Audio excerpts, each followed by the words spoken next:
दोस्तों, हम लोगों ने फिल्मों में धरती को दो हिस्सों में फटते हुए या सतह पर दरार आने जैसे खतरनाक सीन्स कई बार देखे हैं। और वास्तव में जब भूकंप या बाढ़ जैसी प्राकृतिक आपदाएं आती हैं, तो धरती में दरार पड़कर फटना कोई बड़ी बात नहीं है। लेकिन क्या आप जानते हैं कि एशियाई देशों का जो भूभाग है, उसमें से भारत का हिस्सा कई साल पहले अफ्रीका से आकर यहाँ पर जुड़ गया था। आपको सुनकर विश्वास नहीं हो रहा होगा, लेकिन वैज्ञानिकों की माने तो ये एक कड़वी सच्चाई है। लेकिन भारत आखिर किस वजह से अफ्रीका से अलग होकर एशिया में आया, और क्या आगे आने वाले समय में भी ऐसा दोबारा हो सकता है? इन सभी सवालों का जवाब जानने के लिए चलिए शुरू करते हैं आज के इस वीडियो को। तो इस सिलसिले की शुरुआत होती है आज से तकरीबन 20 करोड़ साल पहले, जब दुनिया के अलग अलग महाद्वीप टुकड़ों टुकड़ों में धरती के अलग अलग कोनों में नहीं मौजूद थे, बल्कि उन सब की जमीन एक संग्रहित तौर पर धरती के बीचों बीच इकट्ठा मौजूद हुआ करती थी। और जमीन के उस इकलौते टुकड़े का नाम था पेंजिया। जमीन के इस इकलौते टुकड़े का क्षेत्रफल तकरीबन 148.43 मिलियन स्क्वायर किलोमीटर था, जो अपने आप में एक बहुत बड़ी संख्या है। अब अगर जमीन का एक टुकड़ा है, तो क्या दुनिया में महासागर भी एक ही था? तो इस सवाल का जवाब भी हाँ ही है।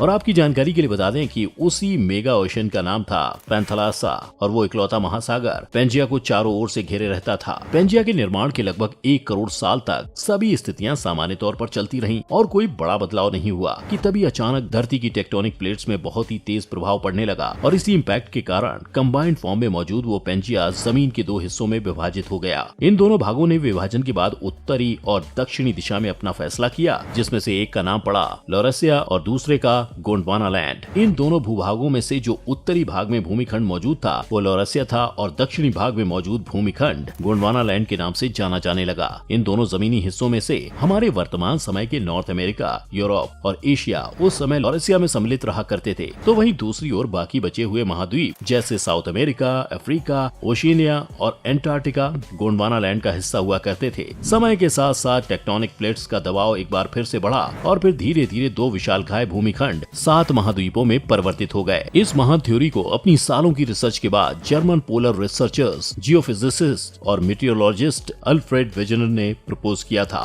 और उन्होंने लगभग 20 सालों तक हर एक देश में घूमने के बाद अपनी इस पूरी थ्योरी को दुनिया के सामने पेश किया था। लेकिन दुनिया घूमते समय और रिसर्च करते समय अगर भूमि का कोई हिस्सा उनके दिमाग में सबसे ज्यादा अटक रहा था, तो वो था हमारा भारतीय इलाका। दरअसल अपनी कल्पना शक्ति के अंतर्गत उन्होंने जिस तरह से विश्व के पूरे नक्शे को और भूमिखंड के क्षेत्रों को कागज पर उतारा था, उनमें बाकी सभी प्राण ठीक उसी तरह से बैठ रहे थे जैसे उन्हें बैठना चाहिए था। लेकिन हमारा भारतीय इलाका कहीं न कहीं उनको ये समस्या दे रहा था कि आखिर भारत इस जगह पर कैसे मौजूद रह सकता है। उनके अनुसार, उनके नजरिए में भारत को एशिया के दक्षिणी हिस्से का भाग नहीं होना चाहिए था। लेकिन क्योंकि ये बात हकीकत थी, इसीलिए उन्होंने ये शोध करना शुरू किया था कि आखिर उनकी रिसर्च में कमी क्या है। एक बार को बात अगर सिर्फ नक्शे की भी होती तो उसे गलतफहमी मानकर नजरअंदाज किया जा सकता था। लेकिन नक्शे के अलावा उन्होंने ये भी कहा कि जब वो इंडिया के कई नर कंकालों को खंगाल रहे थे, तो उन्होंने देखा कि यहाँ पर पाई जाने वाली करोड़ों साल पुरानी जानवरों की प्रजाति के कंकाल प्राचीन कालीन अफ्रीकन जानवरों के कंकालों से काफी मेल खा रहे थे। लेकिन आखिर इतनी दूरी के बावजूद ऐसा संबंध देखने को किस आधार पर मिल रहा था,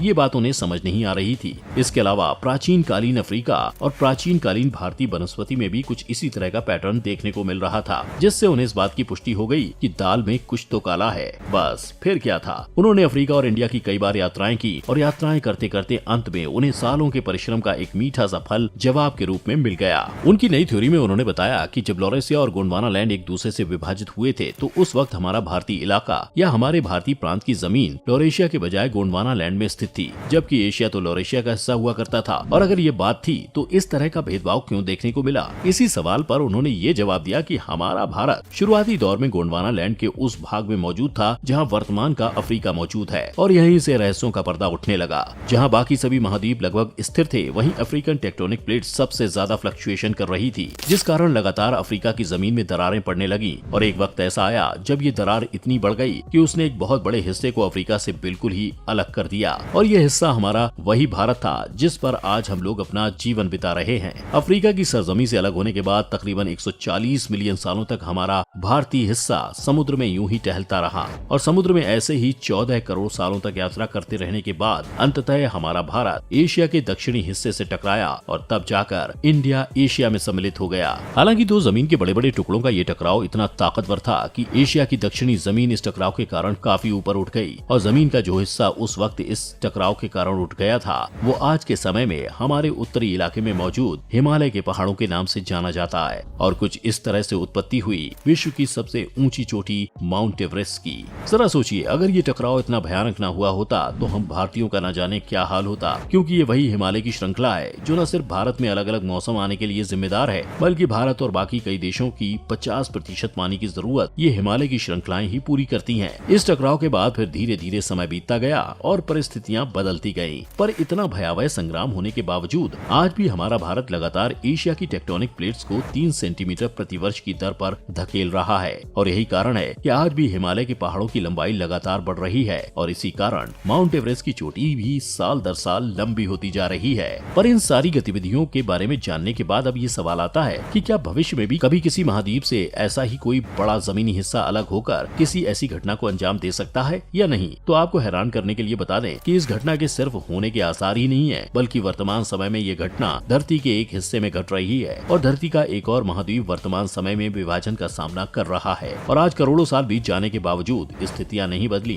क्योंकि इस बार भी जमीन में विभाजन होने का वो सिलसिला अफ्रीका में ही घट रहा है। असल में अफ्रीका में केन्या के इलाके में लगभग 50 फीट तक की दरार आनी शुरू हो गई है और इसके अलावा अफ्रीका के कई और क्षेत्रों में इस तरह की दरारें आ गई हैं। पहले तो लोगों को ये सामान्य लगा, लेकिन जब इसको लेकर अध्ययन किया गया तो उन जमीनी हिस्सों के पैटर्न को देखकर जियोलॉजिस्ट ने ऐसा प्रेडिक्ट किया कि आगे आने वाले समय में अफ्रीका का एक और भूखंड अलग होकर लाखों करोड़ों सालों तक धरती में समुद्र की यात्रा करता रहेगा, ताकि वो वापस से किसी भूखंड से टकरा जाए। और भविष्य में अफ्रीका का कितना भाग उससे अलग होगा, उसका ग्राफिकल रिप्रेजेंटेशन इस समय आपकी स्क्रीन में आप देख सकते हैं। जैसा कि इस तस्वीर में साफ दिख रहा है कि केन्या के पास वाले इलाके से अफ्रीका हल्का सर्कुलर आर्क में टूट रहा है और यही हिस्सा धीरे धीरे टूटते टूटते एक वक्त आने पर अफ्रीका से पूरी तरह अलग होकर स्वतंत्र रूप से समुद्र में तैरने लगेगा और वापस से अपनी उस यात्रा को शुरू करेगा जिसे कभी भारत ने तय किया था। हालांकि बड़े बड़े बायोलॉजिस्ट और जियोलॉजिस्ट ये बताते हैं कि अफ्रीका की धरती के टूटने का ये दर अभी फिलहाल तो तकरीबन 7 मिलीमीटर प्रति साल की गति पर स्थिर है,